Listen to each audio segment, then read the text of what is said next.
just saying that apparently he has dentures or something, and that's what that lisp is from, because he used to not have that.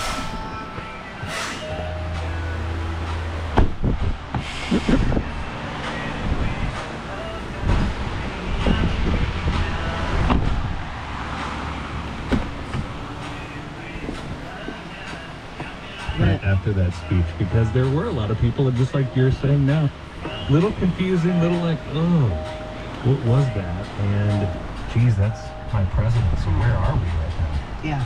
So he urged people to back Harris in his address, and he really was trying to make himself sound like Washington. And this is the one thing that I'm going to be honest with you, it just really pisses me off, because I keep seeing this from all these people, all of these talking heads, and we're going to dive deeper into this with their retconning and